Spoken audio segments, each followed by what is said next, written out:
Hey, hello friends, welcome back to your channel. First of all, I just want to say sorry. Actually, I don't have mic, so इसमें मुझे नहीं पता laptop में क्या problem हुई है. मेरे से थोड़ा बहुत आवाज़ में ना ऐसे अजीब सा आ रहा है, अजीब सी साउंड आ रही है पीछे से. जो ऐसा होता है ना कि लैपटॉप में कुछ हवा जैसा सा. सो आवाज़ थोड़ी सी लो करके सुनना इस वीडियो को, okay. And as you all know, we started a series related to English that I just want to say कि होता है ना कि 3 टाइप के स्टूडेंट्स होते हैं हमेशा. फर्स्ट ऑफ ऑल जो इंग्लिश में अगर मैं बात करती हूँ, फर्स्ट ऑफ ऑल जो बहुत डाउन होते हैं, ठीक है.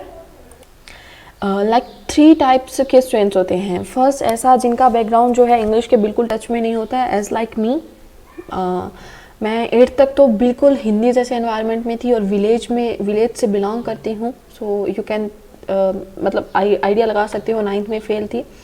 एंड देन दूसरे टाइप के ऐसे बच्चे होते हैं जो मीडियम टाइप के होते हैं. लाइक आप कह सकते हो, जैसे मैं एग्जांपल देती हूँ, विलेज बैकग्राउंड से हैं but they are going in convent school, in English medium school. So they are कहीं ना कहीं वो मिड में लाई करते हैं. थर्ड वन ऐसे होते हैं जिनका तो एनवायरनमेंट सिनेरियो भी आसपास का इंग्लिश जैसा रहता है, ठीक है. और वो जाते बहुत अच्छे ऐसे स्कूल में हैं जहाँ हिंदी वाले टीचर भी इंग्लिश में बात कर रहे हो. सो उनका चीज़ों का फ़र्क बहुत पड़ता है. So here I am just tell you a short tricks, something related to short tricks. होता है ना कि फीलिंग पे हम कैसे काम कर सकते हैं इंग्लिश में. सब ये बोल देते हैं कि इंग्लिश जस्ट अ फील. अगर आप किसी से बात करोगे मुंबई जैसे शहरों से, उनसे पूछोगे, then they will just say कि English just a feel. So वो फील क्या है exactly, I just want to convey that thing, okay. और इसे अप्लाई करना, ऐसे ही मत देखो इसको, इससे पहले अप्लाई करना. जो चीज़ें मैं आपको बताऊंगी, कल हमने जो वीडियो की थी उसमें हमने किए थे सेंटेंस रीअरेंजमेंट्स, ठीक है.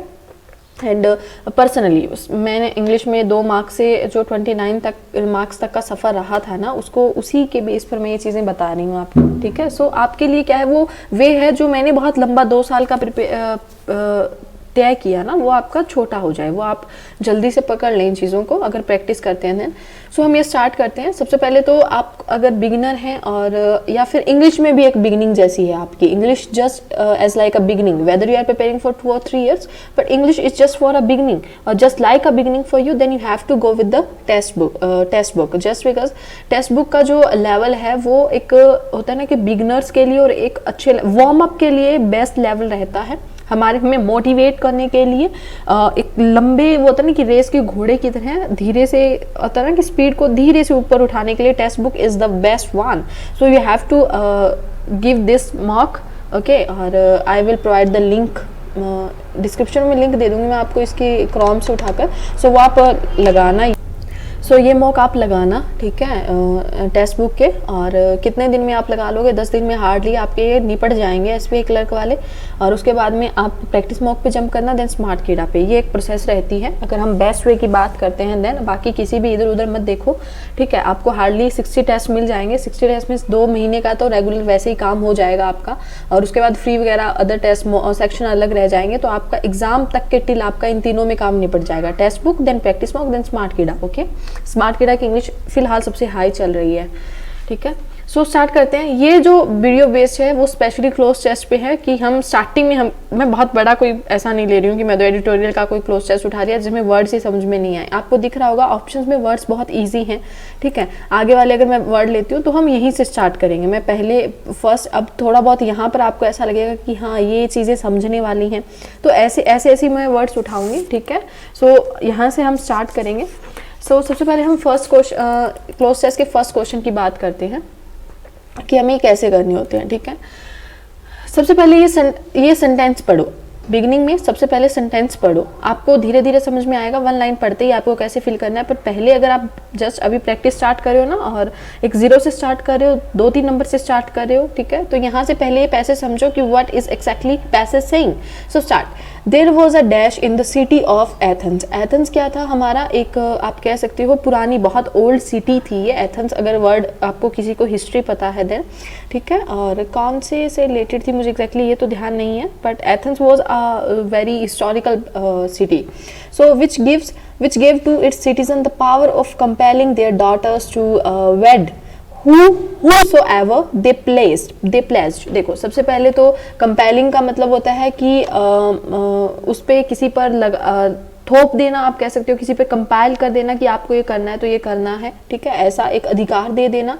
एंड वेड यहाँ वर्ड है जो वेडिंग के लिए यूज हुआ है। whomsoever का मतलब होता है जिस किसी को भी, whomsoever जिस किसी को भी। दे प्लेज का मतलब होता है लाइक करना, ठीक है। तो मतलब एथेंस सिटी में यहाँ कुछ ऐसा वर्ड आएगा जो फील हो, जो ये कह सके कि एथेंस सिटी में ऐसा कोई रूल था, कह सकते हो आप, जो क्या करता था, जो वहाँ के सिटीजन्स को ये पावर देता था कि वो अपनी बेटियों की शादी उनके साथ करवा सकते हैं जिसे वो लाइक करते हैं, पसंद करते हैं। Of course they are talking about parents, कि वो पेरेंट्स को ऐसा एक राइट देता था। राइट कह सकते हो आप कह सकते हो रूल कह सकते हो, आप लॉ कह सकते हो, ठीक है। आपको ये ऑप्शंस पहले नहीं देखने होते हैं। ऑप्शंस क्या है, हमें कंफ्यूज कर देते हैं, मुझे तो बहुत ज्यादा करते हैं, ठीक है। तो सबसे पहले खुद देखो कि आपको क्या सुटेबल लग रहा है। ये होती है फील, ये होती है फीलिंग। अब हम क्या समझते थे फीलिंग में, जो बच्चे नहीं प्रिपेयर कर रहे हैं ना इंग्लिश को, लाइक जिनको नहीं आती है इंग्लिश, वो फीलिंग को क्या समझते हैं, वो समझते हैं सुटेबिलिटी को। Like there was a law, ये भी सुटेबल कर रहा है। There was a tradition in the city, ये भी फील दे रहा है, हमें सूट हो रहा है भाई, ये भी आ सकता है। There was a rule in the city, ये भी हमें फील दे रहा है। हम समझते थे इसे फीलिंग।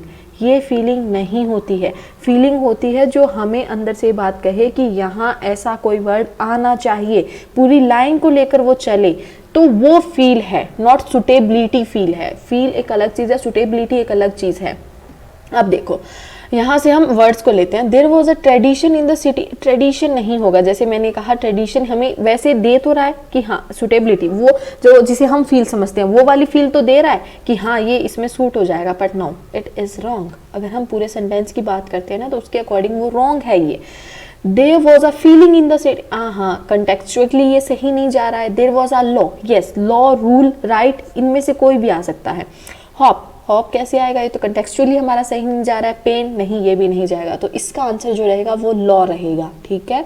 सो लास्ट में मैंने जैसे ये पिछली वीडियो में आपने देखा होगा क्वेश्चंस दिए थे स्टूडेंट्स को करने के लिए, ये वाला, तो बहुत से बच्चों के आंसर आए थे लास्ट में। इसमें भी एक वीडियो में मैं आपको क्वेश्चन दूंगी करने के लिए, उसका आंसर आप कमेंट सेक्शन में देना, वो नेक्स्ट वीडियो में हम क्वेश्चन सॉल्व करेंगे, ठीक है। सो बाकी आप ये एक बार टेस्ट लगा ही लेना। सो ये इसका मीनिंग आपको समझ में आया, ये इसका आंसर जो है वो आएगा आपका लॉ, ओके। क्यों आया ये आपको चीज समझ में आई, ठीक है, हो गया। अब उसके बाद में सेकंड पे चलते हैं। आपको ऑप्शंस नहीं देखनी है, यहाँ से स्टार्ट करो। यहाँ पर हमने देख लिया था कि जिससे भी वो पसंद करते हैं उसको करवा सकते हैं। For upon a daughters refusing, refusing का मतलब क्या होता है, किसी चीज से मना कर देना। फॉर अप ऑन, अपॉन का मतलब होता है उसके ऊपर, कि अगर रिफ्यूज होने के बाद अगर वो उसकी बेटी उन्हें मना करती है, जो पेरेंट्स की बात हो रही थी उन्हें राइट देता है, पर उनकी बेटी अगर रिफ्यूज कर देती है। For upon a daughter's refusing to dash man her father. सबसे पहले तो यहाँ देखो, हमें ये पहली लाइन से समझ में आ रहा था कि वो रिफ्यूज किसके लिए करेगी बेटी, of course not for study, क्योंकि बात यहाँ सारी शादी के इर्द गिर्द हो रही है। तो वो कोई स्टडी के लिए, कोई बाहर फॉरेन में जाने के लिए, घूमने फिरने के लिए तो मना करने से रही। तो बात ही यहाँ मैरी की आ रही है, तो यहाँ मैरी की आएगी। अब देखो, for upon a daughters refusing, हमारी फील क्या कहेगी, रेफ्यूजिंग टू प्लेज। ये हो सकता है पसंद करने से मना कर दे। अरे भाई पसंद ना करना, करना ना करना, यहाँ बात नहीं हो रही है, यहाँ डायरेक्ट बात हो रही है, वो शादी की बात हो रही है। कंटेक्चुअली ये सही नहीं बैठ रहा है, फील हमारी कह रही है पर हमें कंटेक्चुअली ये सही नहीं बैठ रहा है वर्ड। मैरी वर्ड होगा, हाँ ये आंसर होगा। रॉब, रॉब कैसे, किल, हेल्प, नहीं, ये तीनों वर्ड तो हमारे वैसे ही गलत हो रहे हैं। इन दोनों में अगर जाए फीलिंग पर जाओगे तो शायद प्लेज भी सही लगे, लेकिन कंटेक्चुअली आप अगर बात करते हो तो मैरी वर्ड सही होगा, okay. So we have to go with the marry. अगर उनकी बेटी daughters refusing to marry the man her father had chosen to be her husband, the father was dashed by this law। अब देखो, अब यहाँ पर क्या बात हुई है, law to cause her to be put to, ठीक है। यहाँ अब फर्स्ट और सेकंड का तो हमें समझ में आ गया है। यहाँ पर हमें ये वर्ड मीनिंग वर्ड्स नहीं देखने हैं, डायरेक्ट यहाँ देखो। अगर लड़की मना कर देती है उस लड़के से शादी करने के लिए जो उसके फादर ने चूज किया है, तो उसके फादर को ये क्या है, उसके तहत जो यहाँ लॉ है, लॉ के तहत ये अधिकार है, by this law to cause her to be put to। यहाँ पर कोई ना कोई put to जेल भी हो सकता है, जेल में डाल देने के लिए, या फिर something to something, वो हम बाद में बात करेंगे कि पर आना ऐसा चाहिए जो उसको नेगेटिव वर्ड में ले जाए लड़की को, ठीक है। So the father was dash, मतलब क्या है कि वो उसके तहत क्या है, ऐसा अधिकार ले लेता है, उसके तहत ऐसा लाइबल है करने को, ठीक है। लाइबल तो नहीं कहेंगे बट राइट वर्ड सही रहता है कि हाँ उसके तहत ऐसा वो कर पाता है, उसको ये पावर मिल जाती है करने की, अगर आप कह सकते हो। बाय दिस लॉ, उस लॉ के तहत, ठीक है। अब लॉ यहाँ पर वर्ड आ गया तो यहाँ लॉ ही आना चाहिए।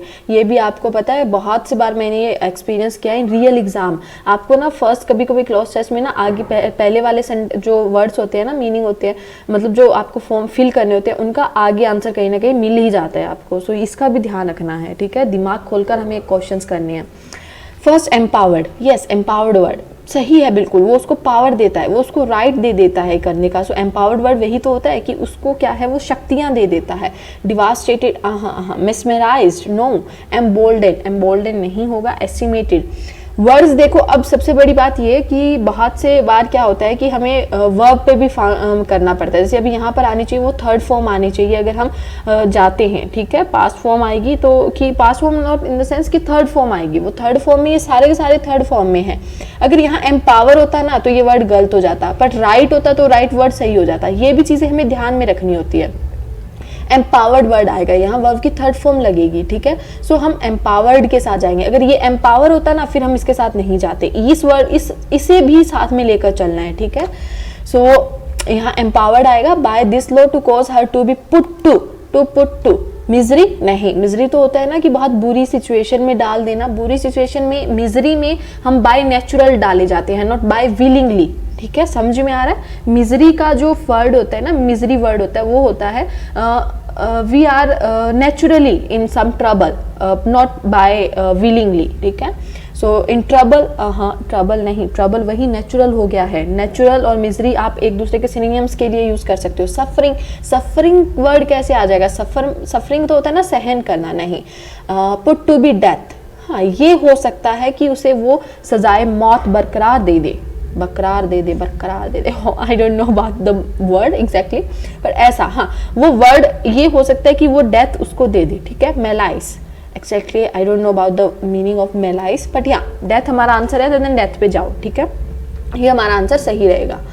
Last one, their own daughters, even though they happen to prove a little refractory, this law was dash or never put in execution। अब यहाँ पर एक बहुत अच्छा सा आपको ना मैं शॉर्ट ट्रिक समझाने जा रही हूँ, ध्यान से समझिएगा।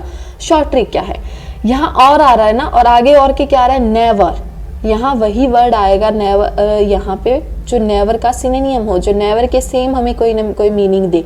सबसे बेस्ट जो मुझे क्लॉज टेस्ट में फीलर लगता है ना, वो और वाला ही लगता है, क्योंकि और से पहले, और के बाद हमें क्या देता है, पहले या बाद में उसका हमें हिंट दे देता है कि यहाँ क्या आएगा। हमें उस सेंटेंस को ही सोचने की नीड नहीं है। जैसे आपके पास टाइम बहुत कम है, क्लोज टेस्ट पड़ा है, आप ना सबसे पहले ऐसा कोई सेंटेंस दिखे ना कि जहाँ और आ रहा है, जैसे इसमें आ रहा है तो और नेवर आ रहा है ना, तो नेवर का सिनोनियम आएगा, तो और वार के सिनोनियम लगा दो यहाँ पर सीधा सीधा, लाइन मत पढ़ो, आपका बहुत जल्दी हो जाएगा ये।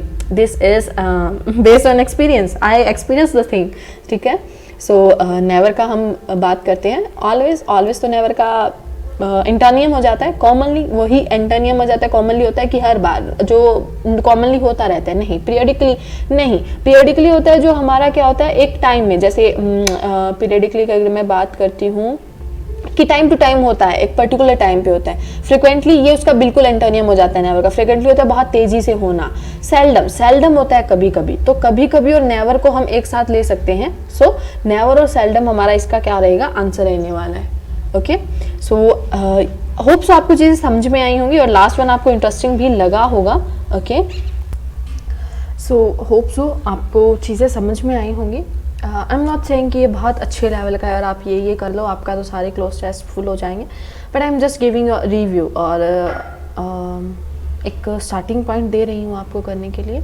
You can go with it, ऐसी चीज़ें समझने की ट्राई करो, करने की कोशिश करो, एंड होप सो आपका हो जाए। And yes, I received a comment actually कि खुद का तो होता नहीं है कुछ, एंड आ गए यहाँ एक्सपीरियंस झाड़ने फोकट में। देखो फोकट में भी ना बहुत करना बहुत मुश्किल होता है, यू नो अबाउट दैट, कि आप कर लो, हिम्मत है देन। सो मुझे वैसे फ़र्क नहीं पड़ता, but I am just saying to you, अगर मुझे सुन रहे हो ना देन ठीक है, आप क्यों फोकट में यहाँ टाइम वेस्ट कर रहे हो? पता नहीं, ओपन भी करके देखेंगे फिर कमेंट भी ऐसा छूट जाएंगे। यार इतने वेले कैसे हो सकते हैं लोग? चल लिव इट, मुझे कोई फ़र्क नहीं पड़ता है, मेरे अराउंड बहुत लाइफ है, और ऐसी लाइफ्स हैं जो मुझे बहुत अच्छे से मोटिवेट करती हैं, और वहाँ 10,000 लोगों में एक दो नेगेटिव आ भी गए, देन वो ज़रूरी भी हैं शायद खुद को इम्प्रूवमेंट के लिए, ठीक है। सो अब मैं आपको आगे की क्वेश्चंस देती हूँ, ठीक है। ये आपका आज का क्वेश्चन रहा जो आपको करना है। In this you have to find out the errors in the 4 spellings, कि ये या तो स्पेलिंग में गलत होंगे कहीं ना कहीं, या फिर कहीं ना कहीं ये कंटेक्चुअली सही नहीं यूज़ हुए हैं, इनएप्रोप्रिएट हैं। सो आपको ये चेक करना है। सेकंड क्वेश्चन ये है आपका, ओके। थर्ड क्वेश्चन ये है आपका, फोर्थ, ओके।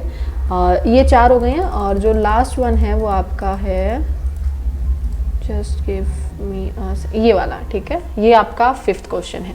सो ये 5 क्वेश्चन है, आंसर देखिएगा और बताइएगा कहाँ गलती है कहाँ नहीं, और आपको क्यों लगा ऐसा, ठीक है। और जैसे आपको थोड़ा आइडिया दे देती हूँ, इसमें सबसे पहले आपको स्पेलिंग्स चेक करनी है, और देन आपको यूज़ इनका चेक करना है, एरर फाइंड करना है, ओके। वर्बली, नाउन, प्रोनाउन कैसे क्या यूज़ हो रखा है कंटेक्चुअली, तब चेक करना है। So okay, and hope so आपको वीडियो पसंद आई होगी, and comment box is now totally yours, जैसे भी आपको जो ठीक लगे, and totally welcome your comment, okay. Okay guys, good luck, bye bye. मिलते हैं पार्ट 3 में। और जो पार्ट 1 है वो मैं एग्जैक्टली ऐसा कर रही हूँ कि इसका एक प्लेलिस्ट बना देती हूँ, उस प्लेलिस्ट का मैं आपको नीचे डिस्क्रिप्शन बॉक्स में लिंक दे दूँगी, आप वहाँ से पार्ट सारे देख पाओगे, okay. Thank you guys, bye bye, take care.